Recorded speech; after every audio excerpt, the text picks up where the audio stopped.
I'm Jeff Altman, the Big Game Hunter. I'm the head coach for JobSearchCoachingHQ.com and NoBSCoachingAdvice.com. And the question for today is, should I upload my resume to Indeed, and will all my information be publicly available?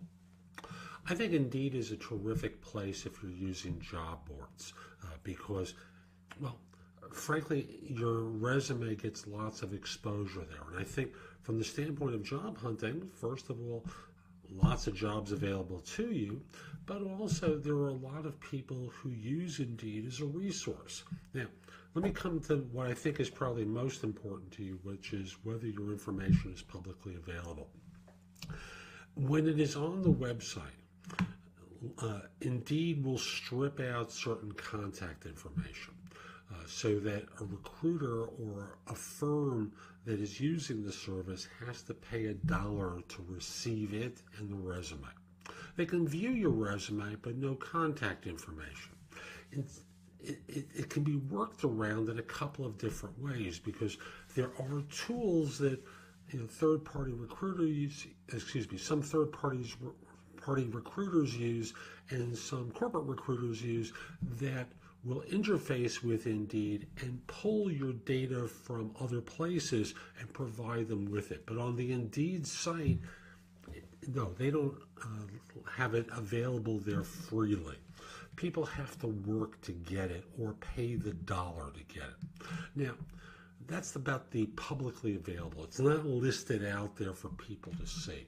But once you post your resume there, it's going to strip out city, state, zip code, yada, yada, yada. It's going to take that stuff out to encourage people to pay. Now, I also want to say that, and again, I have used Indeed when I worked in recruiting.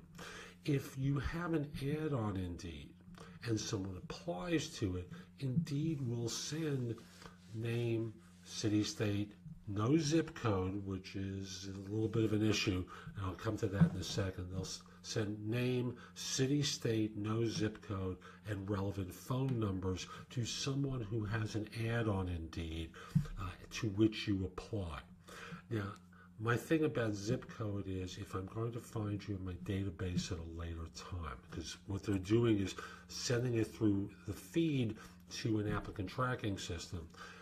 If I'm going to find you at a later date because you're just not right for this job, but something else materializes, I can't really find you without the zip code.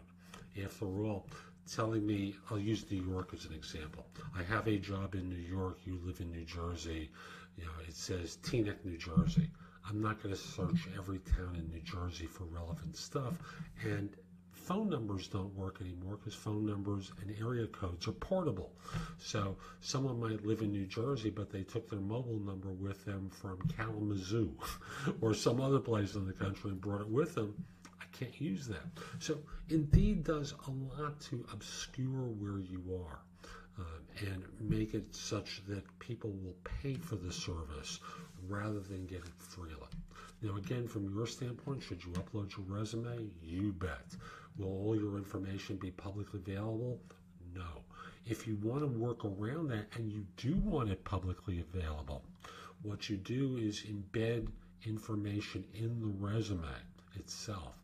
And someone, I did another video about that previously, so that in the resume is information about who you are and where to reach you, that it becomes difficult for Indeed to strip out. So hope you found this helpful, and I hope you visit me at JobSearchCoachingHQ.com. By the way, I also host 2 podcasts, Job Search Radio and No BS Job Search Advice Radio. The second show, No BS Job Search Advice Radio, has more episodes in iTunes than of any other job search podcast. Job Search Radio, my version of it, not the older show, my version of it has the second most. So a lot of great information to help you. Hope you find this helpful, and hope you have a great day. Take care.